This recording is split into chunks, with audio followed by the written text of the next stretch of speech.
Cześć, tu Bartek, czekał ze strony universalmemory.pl i .com. Zauważyłem, że w świecie zalewu informacji z podznaków informaceutycznych wiele osób jest absolutnie przekonanych, że nie ma praktycznie żadnego innego sposobu, aby przeciwdziałać na przykład miażdżycy, czy adresować ją bezpośrednio przy użyciu różnego rodzaju naturalnych specyfików. I oczywiście nie jest to prawda. Takich badań po prostu jest mniej, ale też oczywiście są gdzieś tam tłamszone jeszcze raz poprzez ten zalew informacji na temat tego, jak działają różnego rodzaju leki. Ja oczywiście nagrywałem już jeden taki filmik a propos natokinazy. Tam pokazywałem, że jest w stanie ona, jeśli kogoś interesuje, to obniżyć poziom lipoproteiny LDL, podwyżyć poziom lipoproteiny HDL, obniżyć trójglicerydy, zmniejszyć agregację płytek krwi i również, co najważniejsze, zmniejszyć wielkość płytki miażdżycowej. Z kolei w innym filmiku, który nagrałem nie tak dawno temu, pokazywałem, jak polifenole zawarte w oliwie z oliwek są w stanie przeciwdziałać procesom miażdżycowym na podstawie naprawdę świetnie kontrolowanych badań. Natomiast oczywiście tych środków jest dużo więcej, no i jakąś taką poboczną misją tego kanału jest po prostu, żeby je omawiać po kolei. I dzisiaj padło na berberynę. Berberynę na pewno znacie praktycznie wszyscy, natomiast zauważyłem, że całe mnóstwo osób, które zna berberynę, najczęściej kojarzy ją z obniżaniem poziomu glukozy. Bardzo słusznie, bo mieliśmy wiele badań porównawczych, gdzie berberyna była porównywana do kiedyś standardu, czyli działania metforminy, leku na obniżanie właśnie poziomu glukozy i pokazywała praktycznie identyczne, a przynajmniej bardzo, bardzo podobne działanie. Natomiast w tym odcinku chciałbym Wam pokazać inne działania berberyny, które bezpośrednio będą pomagać zapobiegać albo leczyć choroby układu sercowo-naczyniowego. Wśród nich będziemy mieć oczywiście obniżenie poziomu lipoproteiny LDL. Dodatkowo będzie obniżać trójglicerydy, co jest bardzo ważne, jeśli chodzi o zapobieganie rozwoju miażdżycy, o czym mówiłem w innych filmikach, ale berberyna ma dodatkowo działanie pleiotropowe, czyli można powiedzieć dodatkowe. Są dodatkowe różnego rodzaju korzyści, których nie będę zdradzał teraz, żeby jednak były tutaj po prostu jakiś suspens, które będą działać w tle dodatkowo. I w tym filmiku właśnie chciałbym opowiedzieć o wszystkich tych właściwościach berberyny, pokazać Wam, jakie jest porównanie berberyny do statyn i również w jaki naprawdę wyjątkowy sposób berberyna będzie obniżać poziom lipoproteiny LDL, ponieważ mechanizmów ogólnie obniżania poziomu lipoproteiny LDL jest całe mnóstwo i oczywiście różnego rodzaju kategorie leków obniżających poziom tej lipoproteiny stosują różnego rodzaju te mechanizmy, ale uwaga, berberyna jest tutaj wyjątkowa. Jeden z tych takich dwóch głównych mechanizmów jest absolutnie wyjątkowy, co sprawia, uwaga, że berberynę można potencjalnie łączyć z nawet lekami obniżającymi cholesterol, o czym też będę mówić w tym filmiku i będę pokazywać na przykład, jakie są efekty łączenia go choćby ze statynami. A z kolei drugi efekt obniżania poziomu lipoproteiny LDL jest bardzo zbieżny z działaniem inhibitorów PCSK9. A zanim przejdziemy dalej do kolejnych merytorycznych wspaniałości, chwila przerwy dla sponsora tego odcinka, którym jest Mięsna Paczka. Jeśli jeszcze nie kojarzysz, to Mięsna Paczka jest dostawcą mięsa z certyfikowanych, ekologicznych polskich gospodarstw, gdzie hodowla, jak to zawsze podkreślam, odbywa się tak, jak zawsze powinno się i wszędzie odbywać. Antybiotyki nie są używane na żadnym etapie wzrostu, nie ma żadnych świństw typu jakieś boostery wzrostu. Mięso jest mrożone w szczycie świeżości i to daje nam gwarancję, że kiedy trafia do nas, na nasz stół, jest najwyższej możliwej jakości i ma bardzo wysokie wartości odżywcze. Jeśli jeszcze nie zamawiałeś z Mięsną Paczką, jest to bardzo proste. Wchodzimy na stronę Mięsnej Paczki i wybieramy paczkę uprzednio skompletowaną, która podpasuje Twoim kubeczkom smakowym lub kompletujesz własną ze wszystkich produktów dostępnych w sklepie. Punkt drugi, wybierasz, gdzie ma być dostarczona i punkt trzeci, cieszysz się tym, że paczka jest dostarczona prosto pod Twoje drzwi. Można ją wrzucić od razu do zamrażarki albo zacząć gotować, jeśli masz ochotę i czas sobie lub swoim bliskim. Jeśli jeszcze nie zamawiałeś z Mięsną Paczką, to z kodem BARTOSZ10 jest 10% zniżki na pierwsze zamówienie. Serdecznie polecam, a my lecimy dalej. Zacznijmy od króciutkiej charakterystyki tego, czym jest berberyna. Więc berberyna w najzwyczajniej w świecie jest alkaloidem roślinnym, a konkretnie alkaloidem izochinolinowym. I ona jest pozyskiwana, może być pozyskiwana jakby z dwóch roślin, ale najczęściej jest pozyskiwana z tak zwanego berberysu zwyczajnego, czyli Berberis vulgaris. I taka fajna nazwa ludowa, którą lubię, to jest kwaśnica, tak jak zupa, która zresztą jest bardzo dobra. Ale o czym to ja miałem? Tak, więc berberyna. Berberyna jest znana w medycynie chińskiej od ponad 100 lat. Była używana tradycyjnie do leczenia m.in. nadciśnienia, cukrzycy, czyli tak jak wspominałem na początku, obniżenia poziomu glukozy i również leczenia biegunek. Wiele instytucji po prostu w tym całym pędzie, żeby obniżać poziom lipoproteiny LDL, wyruszyło na misję już dekady temu, zastanawiając się, jakie są naturalne rośliny, które są w stanie właśnie skutecznie obniżyć poziom lipoproteiny LDL. I prawda jest taka, że nie ma ich dużo. Oczywiście wiele z Was kojarzy bergamotę. Bergamota rzeczywiście jest w stanie przyzwoicie obniżać poziom tej lipoproteiny. Wielu z Was na pewno kojarzy monokainę K, czyli wyciąg z czerwonego ryżu, która, uwaga, jest statyną. To znaczy, to jest, ja nagrywałem kiedyś short na ten temat, to jest najzwyczajniej w świecie odpowiednik lowastatyny, a więc to wciąż jest statyna, więc tak, jak najbardziej obniża poziom cholesterolu, natomiast ma właściwie dokładnie takie same działanie jak statyny. Dlatego jeśli chodzi o naturalne rozwiązania, bym po prostu nie traktował tego jako dobre podejście, chyba że ktoś chce brać statyny, to wtedy jak najbardziej ten wyciąg z czerwonego ryżu będzie ok. Natomiast w tym pędzie, tak jak mówiłem, jeśli chodzi o poszukiwanie rozwiązań, trafiono właśnie na berberynę i już 20 lat temu tak naprawdę z haczykiem zaczęto przeprowadzać badania, żeby zobaczyć, jak mocno berberyna jest w stanie obniżyć poziom lipoproteiny LDL i okazało się, że jest w stanie to robić naprawdę skutecznie. Przyjrzymy się jak zawsze badaniom. W pierwszim badaniu z roku 2005 grupa 32 śmiałków brała przez 3 miesiące 2 razy dziennie po pół grama berberyny w postaci chlorowodorku. I żeby było jasne, na rynku właśnie są najczęściej dwie formy, forma chlorowodorku berberyny i siarczanu berberyny. Ja zawsze polecam siarczan berberyny, ponieważ są dodatkowe korzyści z brania tego. Są tam najzwyczajniej w świecie właśnie grupy siarki, które pomagają m.in. w procesach detoksyfikacji. Jeśli wybierać, to zawsze lepiej wybrać siarczan. Ale to taki off-topic, jeśli ktoś właśnie suplementuje berberynę albo chciałby się na to zdecydować. Wracając do samego badania. Tak jak mówiłem, przez 3 miesiące brali codziennie 2 razy dziennie pół grama chlorowodorku berberyny i po tych 3 miesiącach jakie były wyniki. Więc u tych śmiałków poziom lipoproteiny LDL spadł ze 124 na 93 mg na decylitr, więc został obniżony o 25%. Spadek trójglicerydów wynosił 35% i trójglicerydy spadły z 204 na 133 mg na decylitr. Absolutnie przepiękny spadek. Jeśli chodzi o poziom lipoproteiny HDL, to nie uległ on zmianie. Warto podkreślić, że oczywiście spadek lipoproteiny LDL wyniósł 25%, więc był to bardzo ładny spadek, ale też trzeba zwrócić uwagę z jakiego poziomu.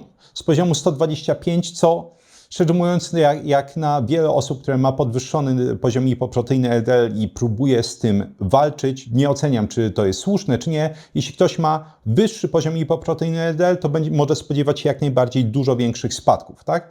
Te spadki były 25%, ale jednocześnie ten poziom startowy, ta linia bazowa była dosyć niska, bo wynosiła jeszcze raz 124 mg na decylitr. Im wyższy poziom, czyli na przykład jeśli ktoś ma 200, 250, tym większe będą spadki, co oczywiste. Żeby się nie bawić w pici polo, to następne badanie to jest przegląd systematyczny 12 badań randomizowanych z grupą kontrolną a propos właśnie jak berberyna wpływa na profil lipidowy pacjentów. I tam wyszło, że generalnie berberyna będzie konsekwentnie obniżać poziom lipoproteiny LDL. Skala obniżenia średnio wynosiła od 20 do 50 mg na decylitr. Jeśli chodzi o trójglicerydy, również obniżenie było bardzo konsekwentne. Skala obniżenia wynosiła od 25 do 50 mg na decylitr. Innymi słowy, bardzo skuteczny sposób obniżania również trójglicerydów. Jeśli chodzi o trójglicerydy, oczywiście ten efekt, bym powiedział, jest jeszcze bardziej imponujący. I znowu trzeba podkreślić, większe spadki będą jak najbardziej spodziewane w przypadku osób, które mają po prostu wyższy poziom startowy i trójglicerydów i wyższy poziom startowy lipoproteiny LDL. Wtedy można spodziewać się, że te korzyści będą zdecydowanie wykraczać poza te przedziały, a więc 50 mg na decylitr maksymalnie, jeśli chodzi o lipoproteinę LDL i 55 mg na decylitr, jeśli chodzi o poziom trójglicerydów. Badanie kończy się takimi wnioskami, że berberyna jest odpowiednia dla osób, które cierpią na nietolerancję statyn. Tak, nietolerancja statyn to jest termin używany w medycynie. Jest to jeden z prawdopodobnie najgłupszych terminów, jakie słyszałem, bo zamiast używać tego, że ktoś odnosi po prostu tragiczne skutki uboczne statyn, tutaj praktycznie wszystkie skutki uboczne masz opisane w tym filmiku, to zaczęto nazywać to nietolerancją statyn. Tak, jest to nietolerancja, bo dostajesz tony efektów ubocznych. Natomiast tak czy siak podsumowanie było, że berberyna jest odpowiednia dla osób, które cierpią na nietolerancję statyn, dla osób, które odmawiają leczenia statynami i również odpowiednia jest dla osób z niskim ryzykiem sercowo-naczyniowym, dla których nie ma wskazań leczenia. Jest to zrozumiałe, można to rozumieć, tak jak na początku zresztą zaznaczałem, jest to prewencja. Jeśli ktoś nie ma takich kłopotów i wdrażałby berberynę patrząc na te badania. Ten przegląd systematyczny również dostarczył nam ogólnej liczby procentowej, jeśli chodzi o obniżanie poziomu lipoproteiny LDL, więc berberyna średnio obniża poziom tej lipoproteiny o 20 do 30%. Jakie jest tutaj porównanie ze statynami? Statyny generalnie będą w stanie obniżyć poziom lipoproteiny od 30 do 50%. Lipoproteiny LDL oczywiście, więc jest jakieś tutaj niewielkie zazębienie, jeśli chodzi o to, że berberyna jest w stanie działać podobnie do statyn. Oczywiście wszystko będzie zależało między innymi od dawki, ale również przypominam o takich rzeczach, o których tak naprawdę lekarze bardzo często nie mówią, łącznie z kardiologami.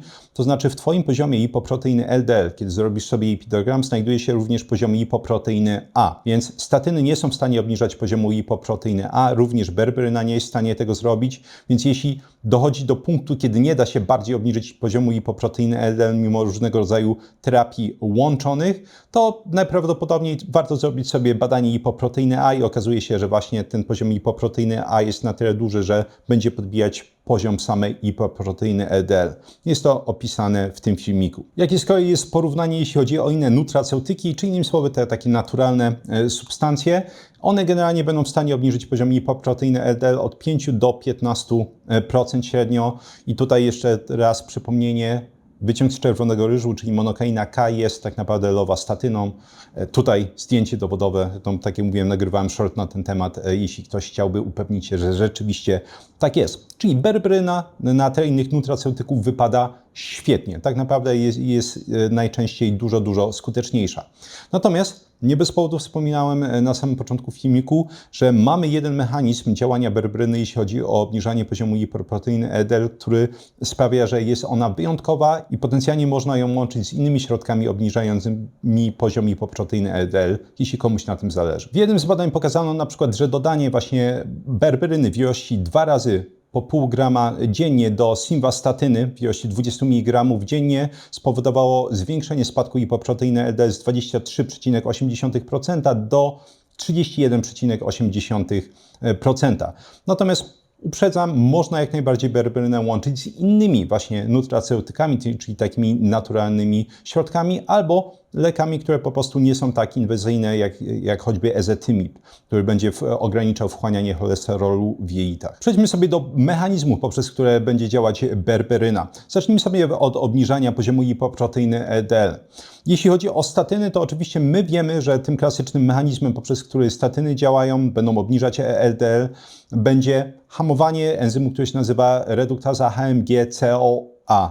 Bardzo seksowna nazwa, wiem. I to jest enzym, który będzie syntezować cholesterol. Innymi słowy, jeśli zaczynamy go blokować, to będziemy produkować mniej cholesterolu. Wtórnym działaniem statyn będzie zwiększanie ekspresji receptorów LDL, czyli tak zwane LDLR. I tutaj po prostu oznacza to, że te receptory, do których LDL będzie się przyłączać, one będą po prostu na powierzchni komórki dłużej, co umożliwia oczywiście lepsze przyłączanie się lipoproteiny LDL i zostanie wchłoniętym i wyjście z krwiobiegu, innymi słowy. Natomiast co jest takiego wyjątkowego w berberynie? Więc jeśli chodzi o te receptory LDL, one generalnie będą działać w ten sposób, że będą miały długość życia około 24 godziny. I one wychodzą na zewnątrz komórki, zbierają lipoproteinę LDL, wchodzą do komórki, oddają i tak w kółko. I generalnie żywot jeszcze raz tego receptora lipoproteiny LDL będzie wynosić mniej więcej 24 godziny i będzie dochodziło do mniej więcej 100 cyklów właśnie wychodzenia na zewnątrz komórki i wchodzenia do wewnątrz. I tutaj właśnie berberyna zaczyna błyszczeć, bo berberyna w przeciwieństwie do statyn, to jest właśnie ten odmienny mechanizm działania berberyny od statyn, jest w stanie stabilizować mRNA receptorów lipoproteiny LDL. mRNA to jest generalnie ten przepis, można powiedzieć nasz genetyczny, na tworzenie tych receptorów LDL. W momencie, w którym mamy stabilizację mRNA receptorów LDL, to znaczy, że będziemy potencjalnie mieć tą instrukcję wytwarzania receptorów, która będzie żyć dłużej. O ile dłużej? 2,5 raza w momencie, w którym bierzemy berberynę. To sprawia, że ta instrukcja będzie w stanie być wydawana te 2,5 raza dłużej i będziemy mieć większą produkcję receptorów LDL. Nie ekspresję, tak jak w przypadku statyn, tylko większą produkcję ogólnie receptorów LDL. I to jest właśnie ten absolutnie wyjątkowy mechanizm działania berberyny. Drugi mechanizm działania berberyny, jeśli chodzi o obniżanie LDL, jest z kolei bardzo podobny do inhibitorów PCSK9. Tutaj znowu oczywiście odrobina teorii. PCSK9 to jest to białko, które po prostu wysyła pocałunek śmierci receptorom LDL. W momencie, w którym białko PCSK9 dobierze się do receptora LDL, po prostu będzie wysyłać go do lizosomu, żeby był rozłożony. Stąd, tak jak mówię, PCSK9 będzie wysyłać poniekąd pocałunek śmierci receptorom LDL. Oczywiście, jeśli nie ma receptora, to LDL zostanie w krwiobiegu. Więc inhibitory PCSK9 blokują to białko praktycznie w całości i nieodwracalnie, tak, dopóki po prostu znowu nie zostanie wyprodukowane. Berberyna jest również inhibitorem PCSK9, natomiast to działanie jest dużo subtelniejsze, bo jest w stanie obniżyć aktywność tego białka PCSK9 od 25 do 45%. Przejdźmy do efektów pleiotropowych, czyli takich dodatkowych, które będą również wspomagać układ sercowo-naczyniowy. Po pierwsze, berberyna będzie zwiększać ilość tlenku azotu, który będzie produkowany w śródbłąku tętnic. Dodatkowo będzie zmniejszać poziom stresu oksydacyjnego i to jest bardzo ładnie udowodnione. Teraz tlenek azotu, jeśli Cię to interesuje, ja opowiadałem między innymi w tym odcinku, czyli posty versus miażdżyca, jak posty są w stanie zwiększyć produkcję tlenku azotu, a sama produkcja tlenku azotu po prostu będzie korelować ze stanem śródbłąka. Czyli innymi słowy, im w gorszym stanie są Twoje tętnice, konkretnie śródbłonek tętnic, tym mniej tlenku azotu produkujesz. A że tlenek azotu jest gazotransmiterem, który będzie powodować wazodylatację, a więc rozszerzenie naczyń krwionośnych, oczywiście im gorszy stan tętnic, tym wyższe ciśnienie.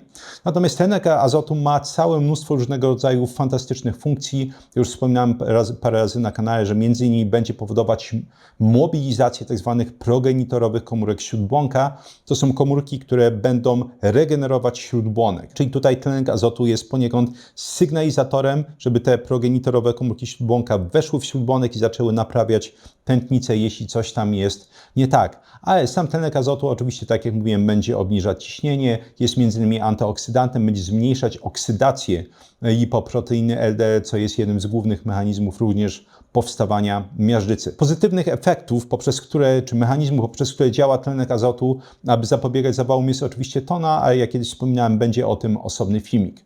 Natomiast muszę jeszcze podkreślić, że ogólnie berberyna będzie miała te magiczne właściwości w dosyć dużej mierze poprzez to, że zapobiega skokom glukozy. Czyli innymi słowy, te skoki glukozy są mniejsze, hiperglikemia, a więc stężenie glukozy w krwiobiegu będzie mniejsza i właśnie dlatego będzie chronić ten śródbłonek. Nie tylko dlatego, a jest to jeden z głównych mechanizmów, co pokazywano w różnych badaniach. Także zawsze przypominam, wystarczy po prostu nawet ruszyć się po obiedzie, jeśli ktoś zjadł węgle, żeby ograniczyć te skoki glukozy, albo nie zjeść węgli i tych skoków glukozy oczywiście nie będzie. I też będzie bardzo pożyteczny i praktycznie identyczny, a tak naprawdę często lepszy efekt niż w przypadku brania samej berberyny. Kolejny fantastyczny efekt pleiotropowy to jest ograniczenie stanów zapalnych w samym śródbłąku i uwaga, zmniejszanie ekspresji receptorów VCAM1 i ICAM1 i dodatkowo chemokiny, które nazywa się MPC1. Wiem, dziwne nazwy, ja wspominałem o nich w ramach odcinku Tak powstaje cukrzyca, jeśli mnie pamięć nie myli. Teraz muszę już podawać tytuły, bo tylko 5 filmików można dać do sugestii w rogu i już chyba je wykorzystałem. Generalnie te receptory VCAM1 i ICAM1 mają to do siebie, że monocyty będą je wykorzystywać, aby wchodzić do ścian tętnic. I oczywiście ciało bardzo ściśle reguluje pracę tych receptorów.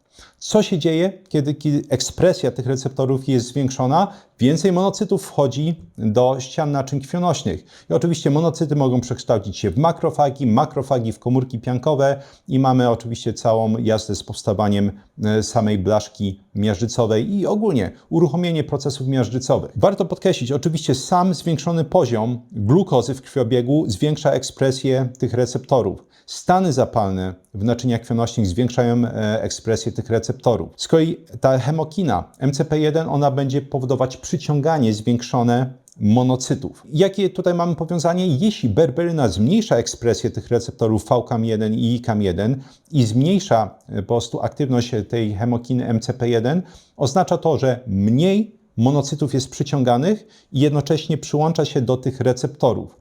I tym samym same procesy miażdżycowe będą miały ograniczone pole do popisu. Innymi słowy, mniejsza szansa na powstawanie blaszki miażdżycowej. Cholernie ważny mechanizm. I osobiście dla mnie najciekawsza część tego wszystkiego to jest, że berberyna jest w stanie częściowo aktywizować kinazę AMPK. I teraz dla Was, maniaków, którzy mam nadzieję już polubili trochę tą biochemię, którą tłukę Wam od paru lat, przypomnienie. AMPK to jest kinaza, która jest aktywowana przez monofosforan adenozyny, czyli AMP. Stąd jest AMPK, kinaza AMP, aktywizowana przez AMP. Ja opowiadałem o tej kinazie AMPK w ramach filmiku, no tak, już nie mogę sugerować, ale opowiadam w ramach filmiku, jak odmłodzić mitochondria. Zrobimy sobie szybkie przypomnienie. Generalnie ta kinaza AMPK działa jak czujnik energii, to znaczy jeśli mamy mało energii, to AMPK idzie w górę i to będzie uruchamiać potencjalnie, jeśli chodzi o ten tak zwany downstream, czyli w głąb różnego rodzaju mechanizmów, które są aktywowane, będzie uruchamiać produkcję nowych mitochondriów między innymi, ale również autofagię. I oczywiście to można robić ćwiczeniami, tak, jeśli szczególnie chodzi o mięśnie, albo można robić to postami, jeśli chodzi między innymi o wątrobę, jeśli chodzi o mózg. I dlatego najlepiej oczywiście i pościć, i ćwiczyć, bo to będzie dawać nam taki, bym powiedział, komplet efektów. Szybka wzmianka, jeśli Was to ciekawi, dajcie mi znać, jestem w stanie nagrać krótki filmik na ten temat. Ale jak AMPK będzie działać, jeśli chodzi o zapobieganie miażdżycy? Kiedy AMPK idzie w górę, zaczynamy, uwaga, zmniejszać wchłanianie cholesterolu. I to jest powód, dla którego ja opowiadałem w filmiku, w którym nie pamiętam, jak on się nazywa, ale to jest powód, dla którego opowiadałem w jednym z filmików, że podczas postów u osób, uwaga, z normalną wagą albo szczupłych poziom cholesterolu wzrasta. I nie wzrasta trochę, on jest w stanie wzrosnąć nawet 30 do 50% łącznie z tą przekrętą apoipoproteiną B. Bo właśnie tak działa kinaza AMPK. Ona będzie blokować wchłanianie cholesterolu. I teraz jeśli ktokolwiek mi mówi, na przykład lekarz w zasadzie, i to jest znaczy, że mamy procesy miażdżycowe. Oczywiście ja opowiadałem, że jest to bzdura w filmiku Posty versus miażdżyca, gdzie pokazywałem, że absolutnie cały układ krwionośny ulega poprawie, mimo wzrostu lipoproteiny LDL i apoipoproteiny B o 30 do 50%. Co dzieje się tam takiego ciekawego? Wchłanianie cholesterolu z krwiobiegu jest utrudnione, ale następuje zwiększenie tak zwanego cholesterol efflux. I to jest wypływ cholesterolu. I wypływ z czego? Z ścian, między innymi naczyń krwionośnych. I co więcej, ten wypływ będzie następować również z makrofagów. Czyli tak jak mamy właśnie makrofagi, one przekształcają się w komórki piankowe. W momencie, w którym tam będą się gromadziły między innymi takie kropelki lipidów, następuje rozbijanie tych kropelek lipidów i również wypływ. Mam nadzieję, że rozumiecie, jak to jest monumentalnie ważne. Nie trochę ważne, tylko monumentalnie, bo będziemy mówić o sytuacji, kiedy poziom cholesterolu w krwiobiegu jest większy, ale mamy wypływ między innymi z makrofagów i mamy wypływ z ścian naczyń krwionośnych. Tych efektów pozytywnych jest oczywiście więcej, nie tylko i wyłącznie dla układu sercowo-naczyniowego. Będzie miała berberyna między innymi działanie ochronne dla wątroby itd., ale na tym nie będę się skupiać w tym odcinku, bo jednak fokusem tutaj jest układ sercowo-naczyniowy i miażdżyca. No to jeszcze zaadresować jedną kontrowersję, że tak powiem, o której kiedyś słyszałem, a która nie jest prawdziwa. Mianowicie w tym całym zalewie pozytywnych informacji a propos tego, jak berberyna działa na układ sercowo-naczyniowy, pojawia się czasami informacja, że ma działanie zakrzepowe, czyli prozakrzepowe, berberyna będzie prowadziła do zakrzepów krwi. I rzeczywiście pokazano na, uwaga, hodowlach komórek ludzkich, że berberyna będzie zwiększać aktywność tak zwanego czynnika tkankowego TF mniej więcej 3,5 raza. I ten czynnik tkankowy, on będzie znowu downstream, jeśli chodzi o całą kaskadę różnego rodzaju procesów, powodować zwiększoną produkcję trombiny i fibryny. Natomiast jest bardzo ważne, że nigdy nie pokazano takiego działania, jeśli chodzi o ludzi. Co natomiast pokazano? Pokazano, że jest w stanie działać przeciwagregacyjnie, jeśli chodzi o płytki krwi, więc wręcz przeciwnie. Jest w stanie raczej zapobiegać tworzeniu się zakrzepów poprzez oddziaływanie na tromboksan A2. Jeden z takich, bym powiedział, klasycznych jakichś celów, jeśli chodzi o też działanie różnego rodzaju leków przeciwzakrzepowych, warto dodać. Natomiast, żeby było jasne, działanie to nie jest jakoś bardzo mocne, więc to jest tylko jakiś taki mini dodany bonus, a nawet jeśli ktoś bierze leki przeciwzakrzepowe, nie jest to jakiś specjalny kłopot. Pozostaje kwestia bezpieczeństwa. Więc berberyna jest generalnie charakteryzowana jako suplement bardzo bezpieczny, natomiast ma jeden minus, mianowicie jest inhibitorem cytochromu CYP450, przede wszystkim oczywiście w wątrobie, czyli jednego z naszych głównych systemów detoksyfikacyjnych. Innymi słowy, branie berberyny z niektórymi lekami będzie w stanie podnosić poziom tych leków i potencjalnie prowadzić do interakcji między berberyną a tymi lekami. Natomiast nie będę już poświęcać na to więcej czasu. Umieszczę wszystkie efekty uboczne berberyny i interakcje w polu bonusowe ciekawostki. Przypominam, jest to pierwszy komentarz przypięty zawsze pod filmikiem. Dzięki serdeczne jak zawsze za obejrzenie tego filmiku. Mam nadzieję, że się spodobał. Dajcie mi znać, czy stosujecie berberynę, czy zamierzacie potencjalnie ją stosować i jakie macie z nią doświadczenia. Oczywiście jak zawsze i pozytywne i negatywne. Non-stop podkreślam, że to jest buduje taką naszą wspólną bazę wiedzy. Znaczy ja tutaj mogę dostarczyć badania i tak dalej, ale wiadomo, że te anegdotki medyczne, które dostarczacie wy, są bardzo często bezcenne, szczególnie dla innych osób, które zamierzają potencjalnie skorzystać właśnie z takich interwencji. Zapominam tak naprawdę od paru miesięcy, a może Wam się przydać. Jeśli chodzi o firmę Alines, którą bardzo często polecam swoim pacjentom, jest kod Bartosz5 i dzięki temu kodowi można dostać 5% zniżki.